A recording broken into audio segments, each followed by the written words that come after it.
जी, इसी तरह से हज़रत अनस बिन मालिक रज़ी अल्लाह तआला अन्हु बयान करते हैं कि रसूलुल्लाह सल्लल्लाहु अलैहि वसल्लम ने फरमाया, बेशक अल्लाह की मखलूक से कुछ लोग अहलुल्लाह हैं।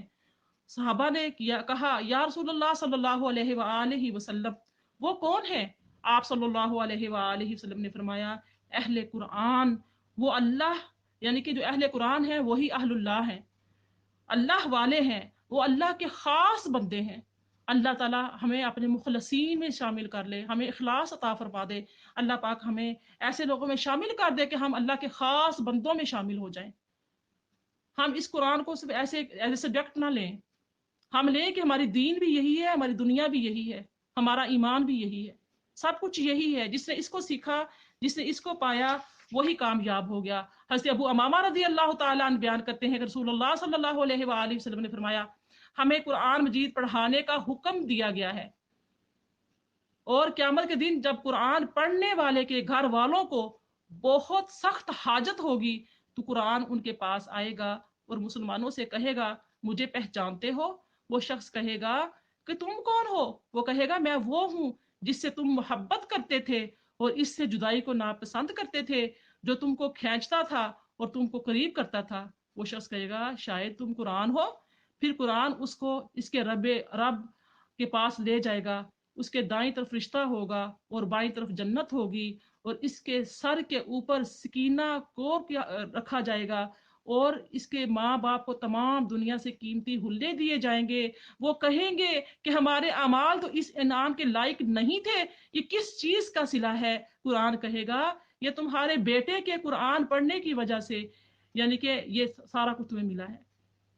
देखिए, जब हम कुरान वाले हो जाएंगे, तो डेफिनेटली जब हमें प्रैक्टिकल करते हुए हमारी औलादें देखेंगी कि हमारी अम्माएं जो हैं वो खाने भी बनाती हैं, सफाइयाँ भी करती हैं, हमें स्कूल से पिक एंड ड्रॉप भी करती हैं, और दीगर काम भी करती हैं, लेकिन उनका जो ध्यान है वो कुरान सीखने में लगा होता है।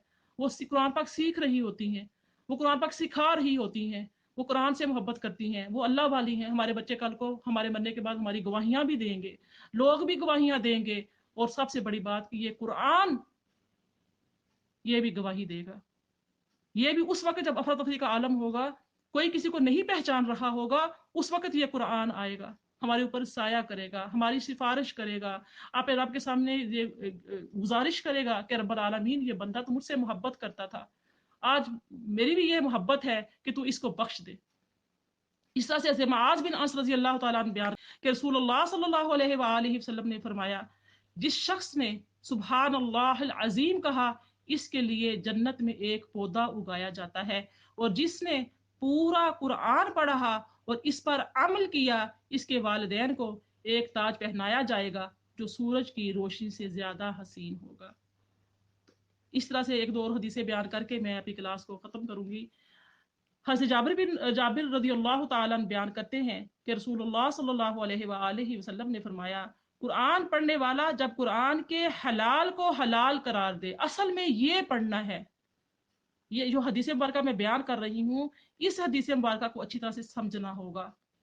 कुरान की तिलावत के अपने फजाइल हैं। आप सल्लल्लाहु अलैहि वसल्लम ने फरमाया कि जो कहता है अलिफ लाम मीम, उसको 30 नेकियां मिलती हैं। अलिफ पर 10, लाम पर 10, मीम पर 10, 30 नेकियां। और मुफस्सिरीन फरमाते हैं कि अलिफ के भी 3 हरूफ हैं, अलिफ लाम और फा, 3 हरूफ हैं। इस तरह से लाम के भी 3 हरूफ हैं, लाम अलिफ और मीम। और इस तरह से मीम के भी 3 हरूफ हैं, मीम या और मीम। तो टोटल ये 90 बनती हैं।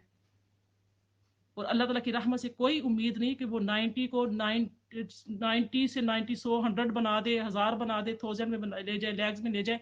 वो अल्लाह की रहमत है, वो कहाँ ले जाए। जितना उसमें हमारा खलूस होगा, जितने तरीके से हम सीखेंगे, पढ़ेंगे, जिस मोहब्बत से, जिस शौक से, जिस शाऊर से, तो उस रब की रहमत भी छमाछम वैसे ही बरसेगी। अगर हम बेदिली से पढ़ेंगे, ऐसे टेम्परेरी सा पढ़ेंगे, हम ऐसे बस फॉर्मेलिटी पूरी करने के लिए पढ़ेंगे, सिर्फ बरकत के लिए पढ़ेंगे, बरकतें तो मिलेंगी, लेकिन वो जो रहमतें जो मिलनी है, वो जो सीनों पर नूर बरसना है, वो जो सीने खुलने हैं, वो नहीं खुलेंगे। तो इसलिए यहाँ पर यह समझना जरूरी है कि हज़रत जाबिर रज़ी अल्लाह तआला अन्हु फरमाते हैं कि रसूलुल्लाह सल्लल्लाहु अलैहि वसल्लम ने फरमाया कि कुरान पढ़ने वाला जब कुरान के हलाल को हलाल करार दे और इसके हराम को हराम करार दे, तो अपने घर के उन 10 अफराद के लिए शफाअत करेगा جن میں سے ہر ایک کے لیے جہنم واجب ہو چکی ہوگی. یعنی کہ جو وہ 10 افراد جن پر جہنم واجب ہو گئی ہے ان کی یعنی کہ سفارش کرے گا. لیکن شرط کیا ہے کہ قرآن کے حلال کو حلال جانے، قرآن کے حرام کو حرام جانے.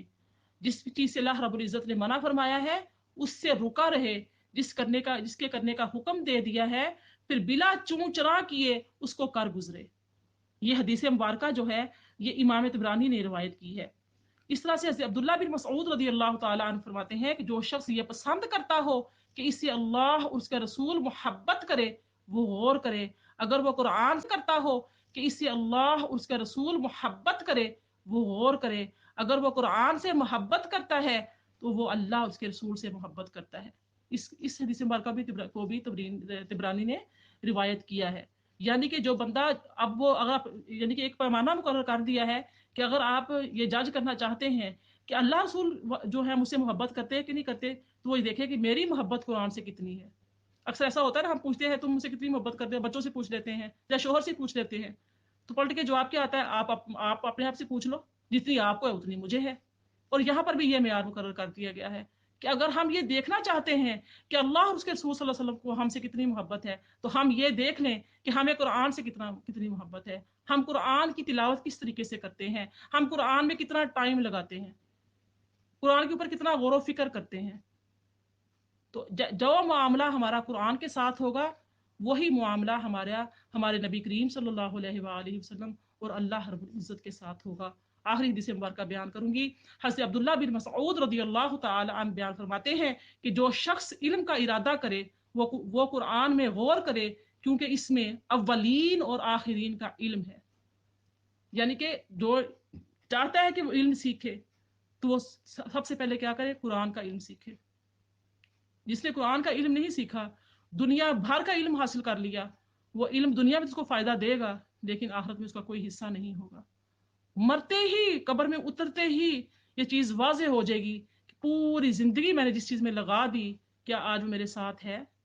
اس سے لوگ تو فائدہ اٹھائیں گے، اغیار تو فائدہ اٹھائیں گے لیکن قبر میں پہنچنے کے بعد تمہیں کوئی فائدہ نہیں پہنچے گا. کیونکہ دنیاوی علم انسان صرف اور صرف پیسہ کمانے کے لیے سیکھتا ہے اور سکھاتا ہے، لیکن واحد قرآن کا علم ہے جو ہر طرح سے نفع مند ہے، ہر طرح سے فائدہ مند ہے، نفع بخش ہے. اللہ رب العزت سے دعا ہے کہ اللہ رب العزت مجھے، آپ کو، ہم سب کو اس پاک کلام کو سمجھنے کی، اس پر عمل کرنے کی توفیق عطا فرمائے. جب قرآن مجید کی کوئی بھی آیت پڑھیں جس میں اللہ تعالیٰ کی رحمت اور مغفرت کا ذکر ہو تو اللہ تعالیٰ سے اس کی رحمت اور مغفرت کا سوال کریں. جب ہم تب ہی سوال کریں گے، تب ہی ہم مغفرت طلب کریں گے، تب ہی بخشش طلب کریں گے جب ہمیں اس کے آیات کے مفہوم کا پتہ ہوگا. اگر ہمیں اس کے مفہوم کو نہیں سمجھیں گے، ہمیں اس کے معنی کا پتہ نہیں ہوگا تو ہمیں کیا پتہ ہے کہ ہم عذاب کی آیتیں پڑھ رہے ہیں یا بخشش کی آیات پڑھ رہے ہیں. کہاں پر اللہ تعالیٰ کا غضب ہے، کہاں پہ اللہ تعالیٰ کا یعنی کہ اظہار خوشی ہے، اللہ تعالیٰ خوش ہو رہا ہے، ہمیں کچھ پتہ نہیں. کہاں پہ جنت ہے، کہاں پہ جہنم ہے، کہاں پہ اللہ کے عذاب کا، عطاب کا ذکر ہے.